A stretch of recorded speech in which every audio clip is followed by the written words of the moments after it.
एक दिन मैंने अपनी क्लास में अपने बच्चों से पूछा कि बेटा, कौन बच्चा क्या बनना चाहता है।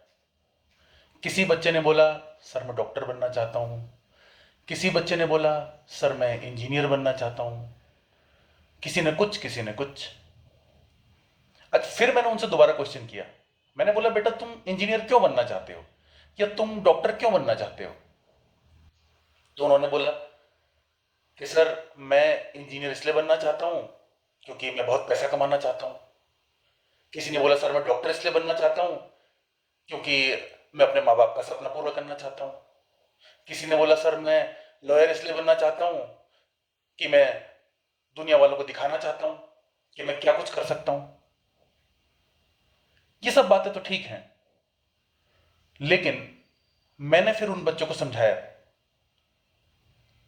कि बेटा, सोसाइटी में अगर इज्जत बढ़ानी है तो वो तो तुम सोशल वर्क करके भी अपनी इमेज को इंप्रूव कर सकते हो। पैसा ही कमाना है तो डॉक्टर क्यों बन रहे हो, बिजनेस कर लो। अच्छा, डॉक्टर से भी ज्यादा पैसे कमा सकते हो। किसी भी बच्चे ने मुझसे ये नहीं बोला कि सर मैं इंजीनियर इसलिए बनना चाहता हूं कि मैं वर्ल्ड की हाईएस्ट टेक्नोलॉजी को अपनी सोसाइटी जहां मैं रहता हूं वहां के लोगों को बहुत सस्ते दामों में प्रोवाइड करा सकूं।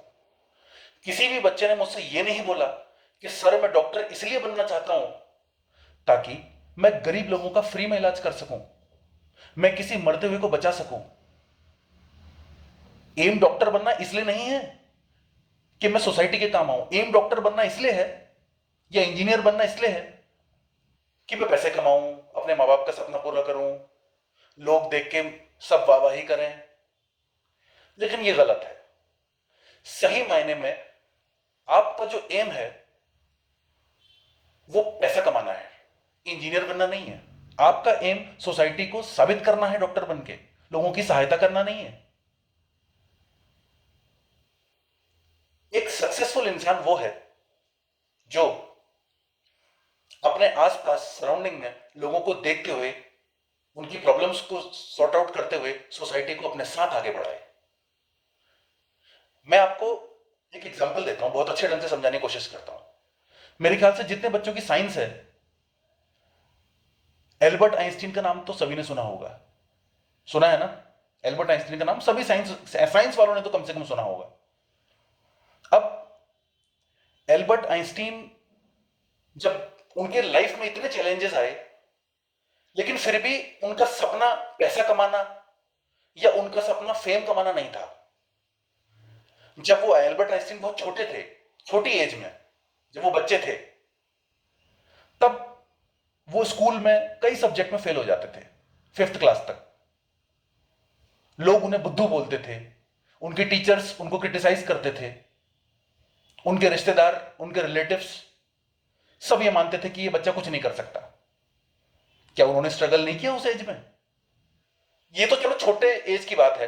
अपनी लाइफ में अगर मैं उनकी मेडिकल जर्नी की बात बताऊं, एल्बर्ट आइंस्टीन को कलर ब्लाइंडनेस थी, वहां भी उन्होंने स्ट्रगल किया मेडिकली।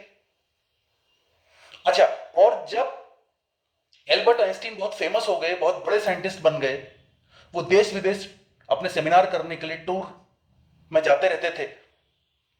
ठीक उसी समय जर्मनी में एक मोस्ट पावरफुल पॉलिटिशियन और हुआ, उन्हीं के एरा में था Adolf Hitler. Adolf Hitler Jewish लोगों के अगेंस्ट था। जूइश को हिंदी में यहूदी बोलते हैं। यहूदी लोगों के अगेंस्ट था। वो यहूदियों को एक कमरे में बंद करता था और उसमें जहरीली गैस छोड़ देता था, और वो लोग मर जाते थे तड़प तड़प के, बिना ऑक्सीजन के। अब आइंस्टीन भी जूइश थे, तो एल्बर्ट आइंस्टीन के पीछे हिटलर पड़ गया, उनकी लैब बंद करवा दी, उनके लैब में जो रॉ मटेरियल आता था उसकी सप्लाई बंद कर दी, बहुत परेशान किया।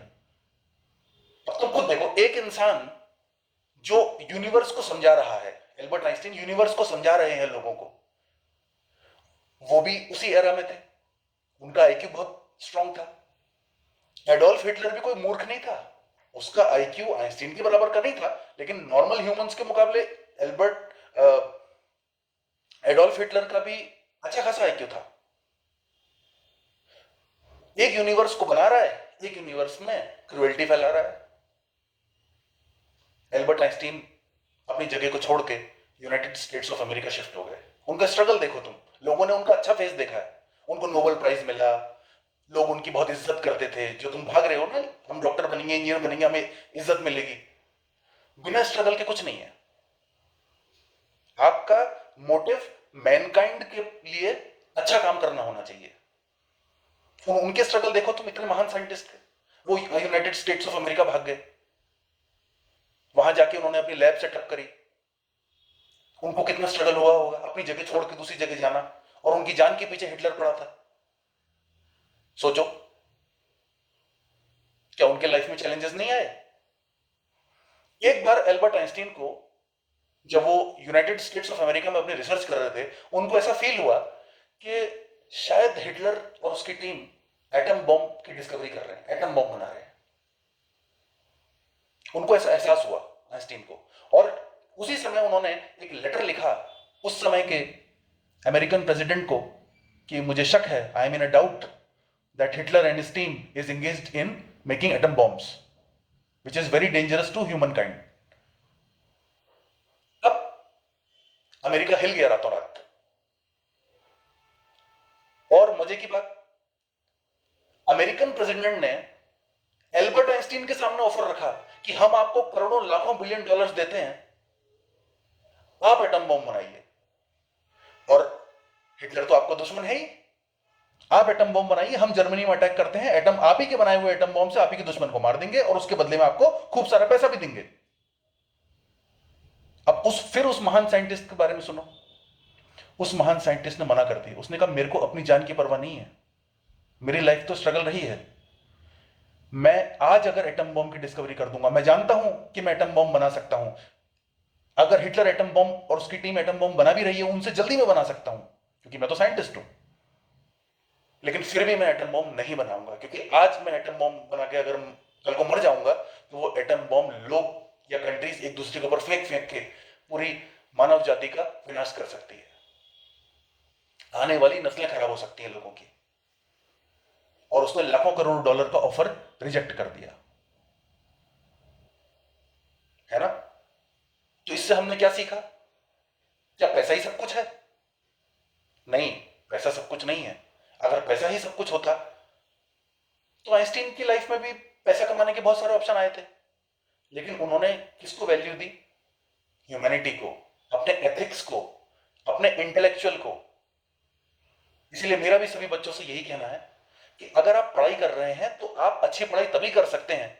आप अगर फिजिक्स पढ़ रहे हैं, सपोज मैं फिजिक्स पढ़ाता हूं तो मैं बच्चों के साथ डील कर रहा हूं, मैं आपको यही सजेस्ट कर सकता हूं कि आप अच्छी फिजिक्स तभी पढ़ सकते हैं जब आप अंदर से एक अच्छा इंसान बनने की कोशिश करें। जब तक आप अच्छा इंसान बनने की कोशिश नहीं करेंगे, अगर आप वहां तक पहुंच भी गए, आप डॉक्टर बन भी गए, आप इंजीनियर बन भी गए, आप स्ट्रगल ही करते रहोगे वहां भी। हल्द्वानी में देख लो आप, कितने सारे डॉक्टर से बहुत हैं, हल्द्वानी में देख लो आप, कितने सारे इंजीनियर से बहुत हैं। आप कितनों को जानते हो? कुछ ही ऐसे होंगे जो फेमस होंगे, और उनसे मिलकर आप बात करो, आपको पता लगेगा कि क्यों फेमस है। इंटेलिजेंस की कोई डेफिनेशन नहीं है, बुद्धिमत्ता की कोई परिभाषा नहीं होती, बुद्धिमान कोई कितना भी हो सकता है। ब्यूटी की कोई डेफिनेशन नहीं होती, सुंदर कोई कितना भी हो सकता है, उसका कोई एंड नहीं है, उसकी कोई फाइनल लिमिट नहीं है। इसीलिए आप एक्सट्रीम की तरफ न जाकर प्रेजेंट में रहते हुए अपने सोसाइटी के लिए काम करें। मेरा यही मैसेज है सभी बच्चों से कि अगर आप अपना कोई एम डिसाइड कर रहे हैं, अगर आप अपना कुछ अपने अंदर जुनून लेके पढ़ाई कर रहे हैं, तो उस जुनून को फ्यूचरिस्टिक अप्रोच में जरूर कन्वर्ट कीजिए कि अगर मैं लॉयर बनना चाहता हूं तो मैं सोसाइटी के लिए लड़ूंगा, उनके वेलफेयर के लिए लड़ूंगा। अगर मैं डॉक्टर बनना चाहता हूं तो मैं गरीबों का इलाज भी करूंगा। ठीक है, आप पैसे भी कमाइए, अगर आप 10 लोगों से अच्छे पैसे कमा रहे हैं तो 2 का फ्री में इलाज कर दीजिए। किसी को मरते हुए को बचाना है तो बचाइए। अगर इस एज में, जो 11th-12th की एज में, अगर कोई बच्चा ये अप्रोच लेके आगे चलता है कि मैं अच्छा काम करूंगा, मतलब मैं बड़ा आदमी तो बनूंगा, लेकिन बड़ा आदमी बनने के साथ साथ मैं हिटलर वाली लाइन में न चल के मैं आइंस्टीन वाली लाइन में चलूंगा, उनकी अप्रोच को मैं फॉलो करूंगा। हिटलर बुद्धू थोड़ी था, वो भी होशियार था, लेकिन वो शैतान था। आइंस्टीन भी होशियार थे, लेकिन वो समझदार थे। तो मेरी रिक्वेस्ट है सभी बच्चों से, आप समझदारी की तरफ भागिए, इंटेलिजेंसी की तरफ भागिए, आप अपने आप को सेल्फ इवेल्युएशन कीजिए कि आप कहां पर हैं। तभी हम एक अच्छा इंसान और एक अच्छा स्टूडेंट और एक अच्छा सक्सेसफुल करियर अचीव कर सकते हैं। Thank you very much.